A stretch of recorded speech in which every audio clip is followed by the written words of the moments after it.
तर ठाकरे बंधूंच्या या मेळाव्यावर मंत्री प्रताप सरनाईक यांनी जोरदार टीका केली आहे। यावेळी सरनाईकांनी उपमुख्यमंत्री एकनाथ शिंदेंनी एक भावनिक पत्र लिहिलं आणि त्या पत्रातून ठाकरे बंधूंवर निशाणा साधलाय। मराठीच्या हितासाठी एकत्र आहोत असं सांगणारे काही वर्षांपूर्वी वेगवेगळे झाले ते कोणाच्या हितासाठी असा सवाल यावेळी प्रताप सरनाईकांनी उपस्थित केलाय। तर दोन्ही ठाकरे बंधूंचा महापालिकेच्या तिजोरीमध्ये आत्मा अडकल्याचा आरोप करत सरनाईकांनी हल्लाबोल केलाय।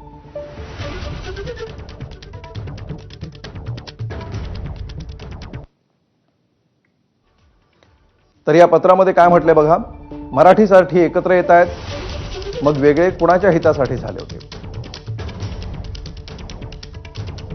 महापालिका निवडणुकीवर डोळा ठेवून ठाकरे एकत्र येत आहेत। ठाकरे बंधूंचा जीव महापालिकेमध्ये अडकलाय, तिजोरीमध्ये आत्मा आहे। उबाठाचं राजकारण अत्यंत खोटारडं, स्वार्थी आणि विश्वासघातकी आहे। उबाठानं आजवर मुंबई आणि मराठी माणसांना टोपी घालण्याचंच काम केलं। मराठीचे कैवारी किंवा ठेकेदार असा आव आणणाऱ्यांनीच मराठीचं नुकसान केलं। मुंबई महाराष्ट्रापासून तोडणार असा बागुलबुवा उभा करताय।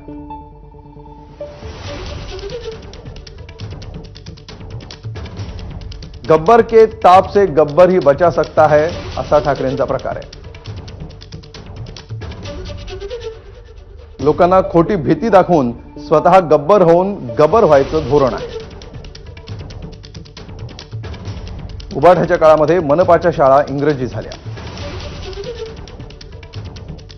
मराठी पाट्या लावा म्हणणाऱ्यांच्या लग्नपत्रिका इंग्रजीत छापल्या।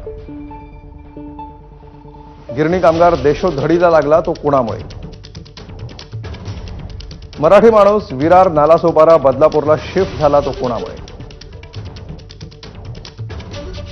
ज्या बडव्यांच्या नावानं छाती बडवून राज ठाकरे रुसून घराबाहेर पडले होते त्याच बडव्यांच्या कडेवर बसतायत।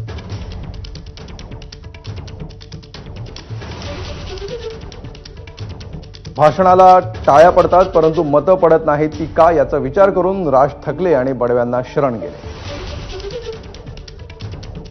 मराठी तरुणांची माथी फडकवून दुकान चालवतायत, या दुकानांचं शटर बंद व्हायची वेळ आली। मराठी करून अनेक पिढ्या बसून खातील एवढी माया उबाठा गटाच्या लोकांनी गोळा केली।